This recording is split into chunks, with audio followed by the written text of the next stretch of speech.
बहुत खुशी है मुझे कि 2.5 साल में हमारी सरकार ने, महायुति सरकार ने और हम तीनों ने और हमारी टीम ने जो काम किया है वो उल्लेखनीय है। उसके इतिहास में उसका सुनहरे अक्षरों में लिखा जाएगा। इतने बड़े निर्णय लिए, इसकी हमें खुशी है। तब्येत चांगली आहे।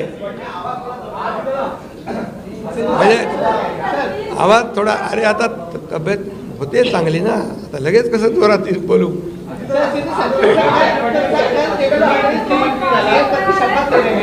क्या आप और अजीत पवार साहब भी कल डिप्टी सीएम पद की शपथ लेंगे? अरे भैया, अभी तो कहा, देवेंद्र जी ने भी कहा, मैं भी कह रहा हूँ, रुको थोड़ा, अभी शाम तक रुको, अभी कल शपथ शाम है ना। तक उनका समझ में आएगा। मैं तो लेने वाला हूँ। मैं रुकने वाला हूँ। दादा को नहीं, अरे भाई, दादा को अनुभव है, दोपहर शाम को भी लेने का और सुबह भी लेने का।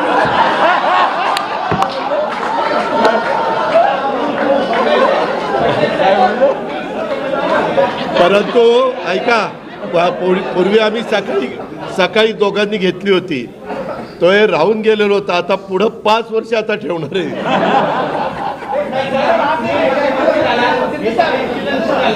काय बहुत खुशी है मुझे कि 2.5 साल में हमारी सरकार ने, महायुति सरकार ने और हम तीनों ने और हमारी टीम ने जो काम किया है वो उल्लेखनीय है। उसके इतिहास में उसका सुनहरे अक्षरों में लिखा जाएगा। इतने बड़े निर्णय लिए, इसकी हमें खुशी है। तब्येत चांगली आहे। म्हणजे आवाज थोडा, अरे आता तब्येत होते चांगली ना, आता लगेच कसं जोरात बोलू।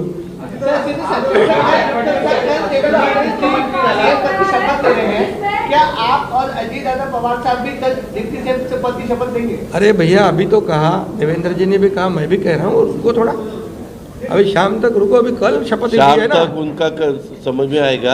मैं तो लेने वाला हूँ। मैं रुकने वाला हूँ। दादा को नहीं, अरे भाई, दादा को अनुभव है, दोपहर शाम को भी लेने का और सुबह भी लेने का।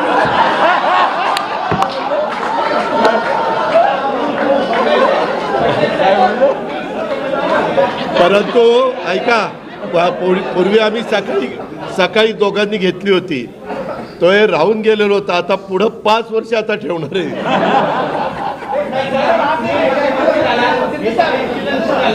काय बहुत खुशी है मुझे कि 2.5 साल में हमारी सरकार ने, महायुति सरकार ने और हम तीनों ने और हमारी टीम ने जो काम किया है वो उल्लेखनीय है। उसके इतिहास में उसका सुनहरे अक्षरों में लिखा जाएगा। इतने बड़े निर्णय लिए, इसकी हमें खुशी है।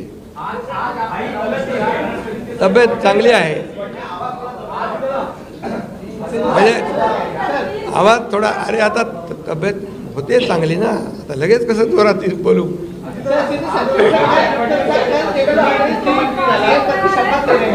क्या आप और अजीत पवार साहब भी कल डिप्टी सीएम पद की शपथ लेंगे? अरे भैया, अभी तो कहा, देवेंद्र जी ने भी कहा, मैं भी कह रहा हूँ, रुको थोड़ा, अभी शाम तक रुको, अभी कल शपथ शाम है ना। तक उनका समझ में आएगा। मैं तो लेने वाला हूँ। मैं रुकने वाला हूँ। दादा को नहीं, अरे भाई, दादा को अनुभव है, दोपहर शाम को भी लेने का और सुबह भी लेने का।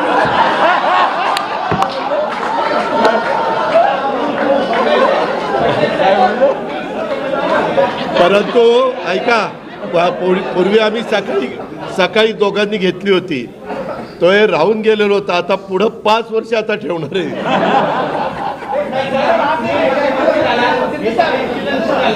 काय अरे सगळे कन्फ्युजन दूर होतील, थोडी कळ काढा, काही कन्फ्युजन ठेवणार नाही, सगळं क्लिअर। काही कन्फ्युजन नाही आहे। ए बाबा काही कन्फ्युजन नाही. सगळ्यांना उद्या तुम्ही 5:30 वाजता नाही 5 वाजता हजर व्हा आणि परत दादांच्या बद्दल किंवा आमच्याबद्दल काय तुम्ही बातम्या चला धन्यवाद.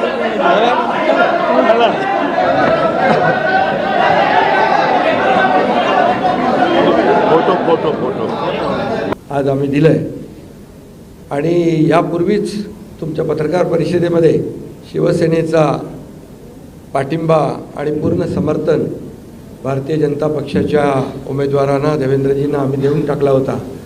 आदरणीय प्रधानमंत्री मोदीजी आणि गृहमंत्री अमित शाह साहेब असतील आणि भारतीय जनता पक्षाचे अध्यक्ष नड्डाजी जो काही निर्णय घेतील त्याला पूर्ण समर्थन पाठिंबा शिवसेनेचा असेल अशा प्रकारची भूमिका मी यापूर्वीच घेतली. आणि कारण मगाशी दादा म्हणाले तसं तुम्ही बातम्या कुठून कुठे चालवता कुठे नेता काय ते त्याला तुम्हाला चर्चा नको. गावी गेलो तरी तुम्ही काय काय चालवत असता. त्यामुळे मी अगदी मनमोकळेपणाने माझी भूमिका स्पष्ट केली. अतिशय खेळीमेळीच्या वातावरणामध्ये हे सरकार स्थापन होत आहे याचा आनंद आहे मला. खरं म्हणजे आतापर्यंतच्या इतिहासामध्ये एवढं बहुमत महायुतीला कधी मिळालं नव्हतं. आणि या महाराष्ट्रातल्या तमाम जनतेने व त्यामध्ये सर्वच आहेत आमच्या लाडक्या बहिणी लाडके भाऊ लाडके शेतकरी असतील नड्डाजी असतील केंद्रीय मंत्री असतील त्यांनी आम्हाला वेळोवेळी प्रत्येक वेळेस आमच्या प्रस्तावांना मान्यता दिली आणि या राज्याला पुढे नेण्यासाठी एक आपण जसं म्हणतो डबल इंजिनचं सरकार या ठिकाणी आम्ही 2.5 वर्ष चालवलं आणि त्याचा फायदा या राज्यातल्या जनतेला झाला. आणि या जनतेने देखील कामावर विश्वास ठेवून आमच्या कामाची पोचपावती या निवडणुकीमध्ये भरभरून दिली. आपल्यालाही कोणालाही किंवा अनेक सगळे अंदाज वर्तवणारे जे सगळ्या एजन्सी असतात एक्सपर्ट असतात त्या सगळ्यांचा अंदाज या ठिकाणी बाद ठरवला आणि त्यामध्ये मतदारांना धन्यवाद द्यावे तेवढे थोडे आहेत. म्हणून मी पुन्हा एकदा सांगेन माझ्या लाडक्या बहिणी असतील लाडके भाऊ लाडके शेतकरी लाडके ज्येष्ठ सगळेच या महाराष्ट्रातले सर्व घटक यांनी पूर्णपणे ऐतिहासिक विजय मिळवून दिला. त्यामुळे आता आमची जबाबदारी आणखी वाढली आहे.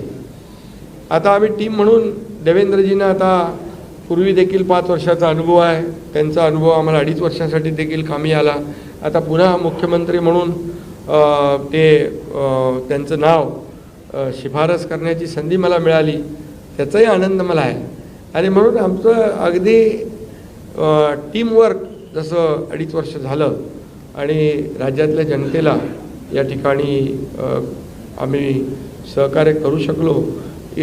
आतापर्यंतच्या इतिहासामध्ये आपण जरी थोडं चाळून बघितलं तरीसुद्धा एवढ्या कल्याणकारी योजना कधी झाल्या नव्हत्या. आणि कल्याणकारी योजना फक्त आम्ही निर्णय घेतले नाही तर त्याची अंमलबजावणी केली. त्याचा लोकांना बेनिफिट झाला लोकांना त्याचा फायदा झाला. शेवटी कल्याणकारी सरकार सर्वसामान्यांचं सरकार हे लोकांच्या कल्याणासाठी असतं. ते खऱ्या अर्थाने आम्ही राबवलं याचा आनंद आणि समाधान आहे. त्यामुळे मी पुन्हा एकदा देवेंद्रजींचं मनापासून अभिनंदन करतो की पुढचा आपला जो प्रवास आहे तो अतिशय यशस्वी आणि राज्याला पुढे नेणारा या राज्याचा विकास करणारा आणि सर्वसामान्यांना न्याय देणारा ठरेल. आणि त्यामध्ये नक्कीच आपला सर्वांचा सहभाग असेल सहकार्य असेल. तुम्ही सकारात्मक प्रतिसाद दाखवला. त्यांनी तुम्हाला विनंती देखील केली की तुम्ही मंत्रिमंडळामध्ये सहभागी व्हावा. तुम्ही देवेंद्र फडणवीस यांच्या कॅबिनेटमध्ये सहभागी होणार आहात? अरे बाबा ते सांगितलं ना संध्याकाळी आम्ही सांगतो तुम्हाला. संध्याकाळी सांगतो मला ते एकदमच पाहिजे. थोडी कळ काढ ना थोडी थांबा. देवेंद्रजी माझ्याकडे आले त्यांचा मनाचा मोठेपणा आहे त्यांना धन्यवाद देतो. आमच्या सर्व महायुतीच्या आमदारांचा देखील जो काही आग्रह आहे सगळ्यांना मी धन्यवाद देतो. सगळ्यांचा आदर करतो. त्यामुळे तुम्हाला सांगू ना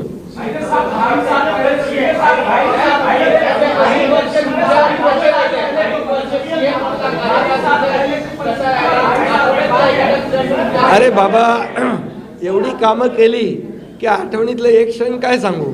जेवढे निर्णय आम्ही घेतले की ते सर्व निर्णय ऐतिहासिक होते.